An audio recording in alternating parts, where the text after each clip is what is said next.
In the solar punk revolution, there will be rain gardens. So what is a rain garden? How do you build one? And what kind of plants do you use? Quite simply, a rain garden is just a bowl-shaped garden that is designed and strategically placed to catch stormwater runoff from a rooftop, a driveway, or your street.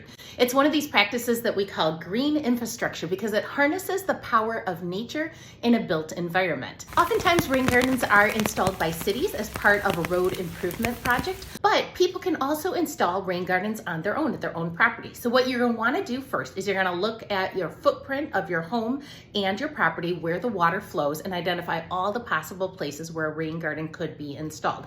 Some of the things that you want to keep in mind, you want to keep it at least 15 feet away from your foundation of your home, and you don't want to pick anywhere where there's already standing water because that's a place where the water would not soak into the ground.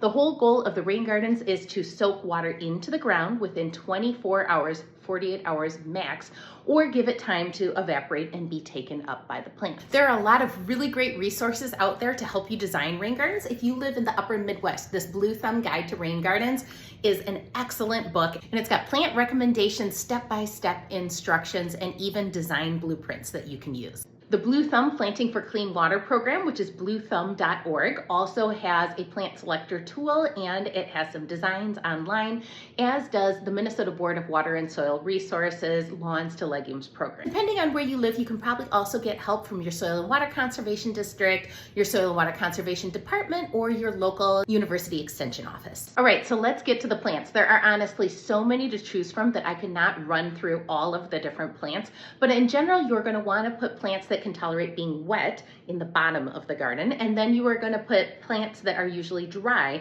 on the outer edges of the garden where the water won't be pooling. This part's going to make people a little bit mad.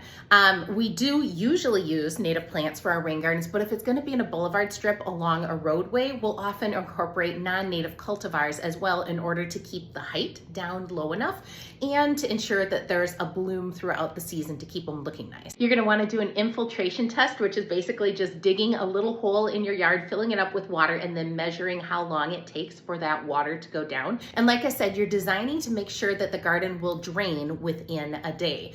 If it's very clay soil, it's probably only going to be a very shallow garden, maybe only 2 inches deep. If you have sandy soils, you might be able to make it more like 6 inches deep. This shouldn't be a cavern. This is just a very shallow depression. The one other question that often trips people up is how do you get the water from where it comes off of your rooftop or your driveway to the place where you actually want the garden to be? And there's a couple of different strategies you can use. You can create something like a dry stream bed that is with rocks. You can bury a pipe underground and use a pop-up so that the water comes up into the rain garden. Or in some examples, I've even seen people put like a speed bump across the bottom of the driveway to direct the water off the driveway and into the rain garden. Now is the perfect time to get started planting so that you can be ready to get all of your equipment and actually do the garden in the spring, sometime around May when all of this lovely snow goes away. But basically, you're picking your location for your rain garden. You're going to excavate. You're going to incorporate in some compost to make sure that you've got a lot of good organic material in your soil. You'll put a layer of mulch over the top, double shredded hardwood mulch to keep the moisture in and keep down weed growth. You plant your plants, put in some kind of edging, and away you go. You've got a beautiful rain garden, and you are now part of the solar punk revolution.